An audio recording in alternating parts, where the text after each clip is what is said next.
JAC-CEN-DEL has a brand new coach, Travis Stangland, with us. His first year. I expect phone calls from you. No, I expect phone calls from you. Don't get in and no, I expect you to call me, okay? As I mentioned, his first year, please welcome Travis Stangland.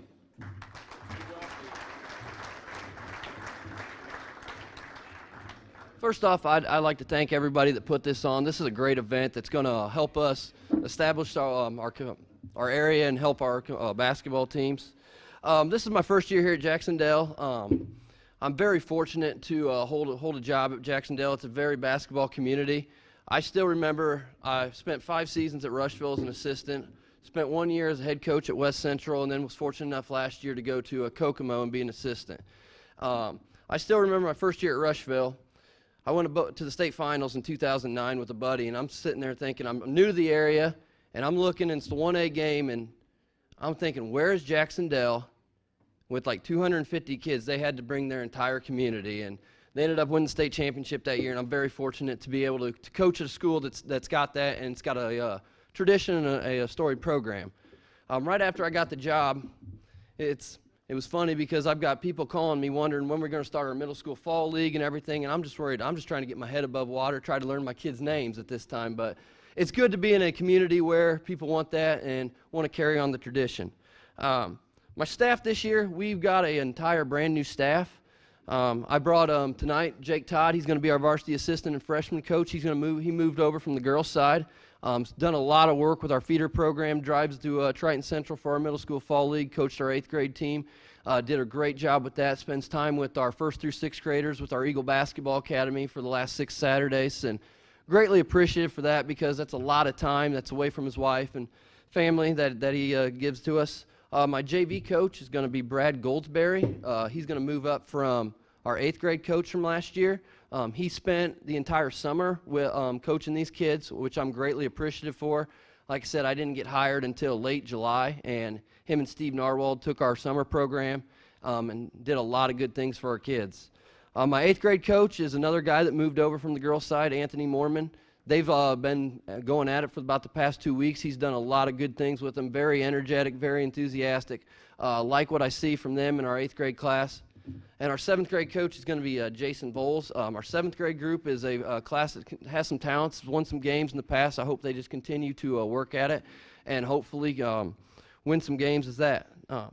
We've got it's like I said, it's a very big basketball community, and that's what drew me to the job. We've got teams right now in our Dirt Road League from 2nd through 6th grade that's already started practicing, going at it, and I'm appreciative for that.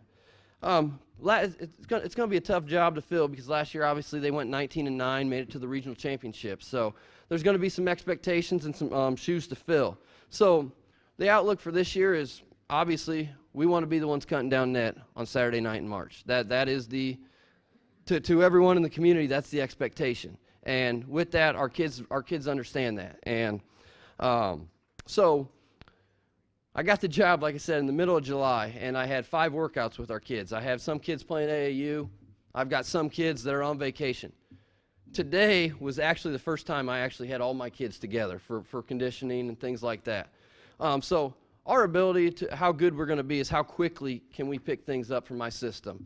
I'm going to do a lot of the things that Coach Nash did. He did a tremendous job with this group from last year. We're going to run a lot of similar things. We're going to do some things differently. So beginning of the season, we're going to be probably a very vanilla team because I've got about 12 practices to put in an entire system. If we're able to pick that system up, that's going to be the quicker the better for us. So the schedule, when I first got the job, Coach Garrett texted me and said, "Welcome to Ripley County basketball," and he's right. We start off, first game of the year is going to be against South Ripley, and then you come back 3 days later, and you get to play Batesville. Followed by South Dearborn, which is, despite what their record was last year, they're going to be much improved. And then we get to play North Decatur, which is going to be I think, probably one of the better teams in our area. So we've got to be ready. And like I said, it's how quickly we can adapt to what we're learning in our system is going to be how much success we have. We're still going to be playing in the Edinburgh tournament. We just found out this week we drew Hagerstown, a team that went 18-5 last year. Our kids actually ended up winning that tournament last year, and Edinburgh did us no favors with the schedule, so hopefully we're able to play Hagerstown tough. We'll play the winners of, I believe it's Indianapolis Lutheran and Coach South Decatur. So hopefully we can both get a W and play South Decatur. So our players, like I said, this is our first time today that I actually met, or I've met them obviously, but we've actually had them together. I still have never had them on the court. So there's opportunities for all our kids. I don't have a rotation. I can't sit here and say this kid's number 1, this kid's number 9. Some of our kids that I think that can give us some opportunity and that could fill some voids. Our first all is a sophomore, Joel Tunney, played JV last year. Very smart kid, number 1 in his class, really good kid. If he can come in and handle the basketball and guard his position, he's going to find his minutes. Maybe a kid that's going to have to start the year on JV to get some confidence, but if he continues to work, he's a kid that goes and works with a trainer twice a week. As he continues to improve, I see him being able to give us some good minutes.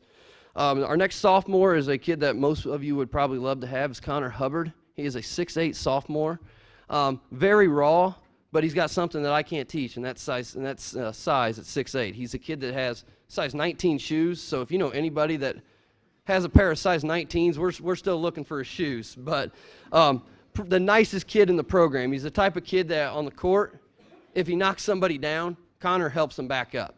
And I love the fact he's a nice kid, but at the same time, I want him to have a mean streak to him and get that. And if he ever decides to get that, he's going to be a very good player, and he has the ability to play at the next level because I still think he has a few more inches in him. Our junior class, Ben Harleman's a kid that decided he's going to play again this year. He's got a chance to guard. If he can guard, he's probably one of our better shooters. He's got an opportunity to find the floor. Rodney Dobbs is a kid that is very athletic, was an all-ORVC cross-country runner. He's going to have to probably, when he's in, he's going to have to guard the opponent's team's best player because he is so athletic. Still working on skill-wise, but he has gotten much better. Matthew Drockelman is another junior, played JV last year, dressed varsity. A kid that can do the same thing as Joel. If he comes in, handles the ball, and guards his position, he's going to find his minutes and find time. The next guys are all ones that returned from last year. Our first one is junior Ruben Benham. Now, we lost last year 3 starters. One was Alex Pills, who now went on and played at Anderson University, Alan Hooten, and Bo Kaiser.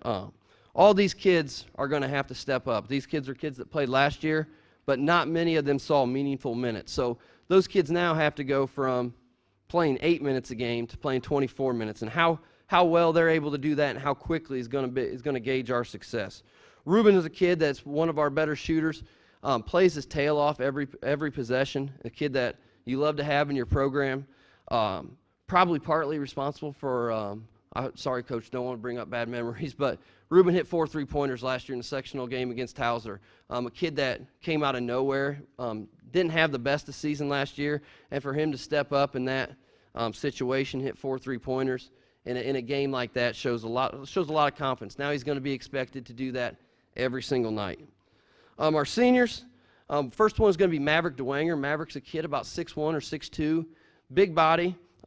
It's going to have to do a lot of our dirty work. It's going to have to be active on the glass, going to have to be a solid screener. Another great kid. He was a member of our soccer team, which just actually finished their season, went to semi-state, and ended up losing in overtime to Lawrenceburg. So they had a great season. I hope they're able to carry that over into our season. Another senior, Devin Wilson, a kid that played some meaningful minutes last year off the bench. Had a couple games where he chipped in 8 or 9 points, played probably 10 to 12 minutes. He's going to probably step into a starting role, and he's going to have to, like I said, how quickly he's going to be able to pick up and be on the stage, and that's how well it's going to be for him. The next one is our 2 returning starters from last year. The first one is Tyler Huff. Tyler is going to be a change for him. He's going to have to move from the off-guard position. He's probably going to have to play some of our point this year. Very athletic kid. I believe he was the ORVC Soccer Player of the Year. Ended up scoring, I think, around 40-some goals this season. So very athletic. Can put the ball on the floor, get to the rim, can guard. He's probably going to have to start out every night on the opponent's team's best perimeter player. And his job is to get the ball to the next guy that I'm going to talk about, and that's Evan Borgman, 6'8" senior. Averaged 19 points per game last year, 7 rebounds. That number's got to go up for me for an order when you're 6'8". I've set the goal for Evan right now to lead the state of Indiana in rebounding, 14 a game. That is his goal, and that needs to be his mindset. Evan's a kid that also when I took the job, everybody's telling you, you know, when you first take the job, everyone tells you about this kid, this kid. The first thing they talk about Evan wasn't about how good of a basketball player he was. It was how good of a kid he was, and that couldn't be true. He's a kid, every time you talk to him, he's looking you straight in the eye. He's a kid that's got a 3.5 GPA, and he knows what he wants to do. He wants to go on to be an engineer. Has actually turned down some opportunities to play in college because that school doesn't offer engineering. So I give the kid a ton of credit for that, knowing that he's looking at his life outside of basketball. So I think that 19 points per game it can go up. He's got to find ways to get better shots. He's a kid that likes to float around the perimeter. He's going to be a kid that's going to have to post up some more for us, and he's going to be the kid that he's going to do whatever I say. Like, he's the yes sir type of kid, and I'm very fortunate. Like I said, I can't thank our superintendent Tim Taylor, our principal Dara Werner, and my athletic director Mark Meyer for giving me this opportunity. And thanks, Coach Mormon, for allowing me to come here and speak to you tonight. And I appreciate you all coming. And thanks.